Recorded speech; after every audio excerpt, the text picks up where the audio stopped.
이 사건 바로 동아일보의 주성하 기자가 단독으로 보도한 내용인데요. 주성하 기자가 김일성 대학을 졸업했습니다. 이 내용을 단독 취재했는데 어떤 내용을 자세히 취재했는지 저희가 지금 전화로 연결이 되어 있습니다. 주성하 기자. 예, 안녕하십니까. 예, 안녕하세요. 자, 지금 보면 암살 시도가 있었다. 굉장히 놀라운 이야기인데 주성하 기자가 취재한 내용을 좀 소개해 주시죠.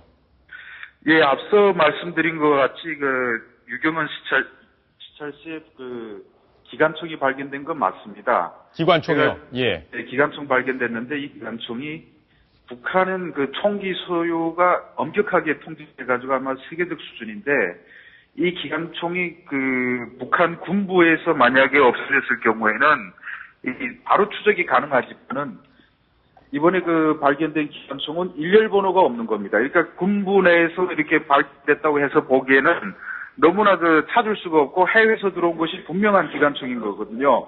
예. 그래서 북한에서는 이건 해외에서 들여왔다. 그리고 제일 중요한 거는 김정 동선은 북한에서 1급 비밀 사항입니다. 예. 근데 이 비밀 사항을 이게 포착해가지고 미리 김정은이 오는 앞에다가 기관총을 준비해 놨으니까 김정은의 일정을 알고 거기다가 기관총까지 밀수해서 숨길 수 있는 사람이 누구겠냐. 이걸 따져보니까 장성택 그때 행정부장으로 요약됐습니다. 아, 그랬군요. 그리고 김정은이 시찰해서 돌아본 건물도 노동당 행정부에서 내무국에서 지은 건물이고요. 그리고 그때 김정은을 맞이한 사람 역시 행정부 가부들이 맞이했습니다. 예. 그래서 장성택에 대한 미행이 그때부터 시작돼가지고 계속 미행이 있었고요. 그런데 한 세 가지 가능성은 있을 수 있는데 하나는 장성택이라고 볼 수 있고 또 하나는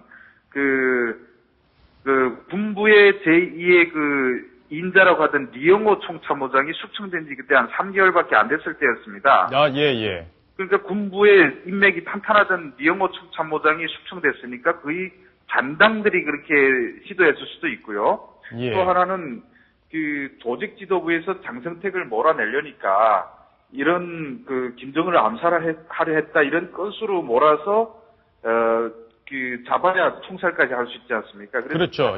일 가능성도 있습니다. 어느 예. 것이 진실인지는 아직 밝혀진 바는 없습니다. 자, 근데 총기가 거기서 발견됐다고 해서 암살 시도로 이렇게 단정할 만한, 그렇게 연결할 네. 만한 근거가 있습니까?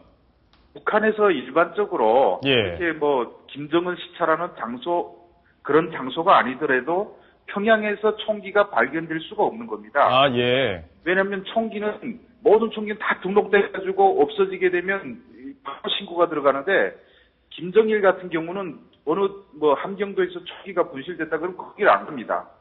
그 정도로 엄격하게 다루는데 평양은 더 말할 것도 없죠. 그러겠네요. 그런데 김정은 시찰하는 앞에 탄창이 다 방전된 기관총에 이렇게 누군가 숨겨놨으니까 예. 그건 무조건 의심할 거 없는 암살 시도라고 볼 수 있는 겁니다. 자, 그러면 주성하 기자가 판단하기에는 장성택의 숙청이 이번 사건과 연결이 좀 돼 있다, 이렇게 보고 계신 건가요? 예, 분명히 연계는 있습니다. 그래서 이번에 장성택 처형할 때 진실이든 아니든 예. 장성택이가 김정은을 암살을 했다. 물론 이것이 진위 여부는 모르겠습니다. 조작일 수도 있고 음모일 수도 있는데 그런 사건에 연관돼가지고 장성택이 누명이 쓰여진 거는 오히려 그렇지 않을 가능성보다 훨씬 크다 이렇게 판단할 수 있을 것 같습니다. 예. 잘 알겠습니다. 자, 지금까지 주성하 기자였습니다.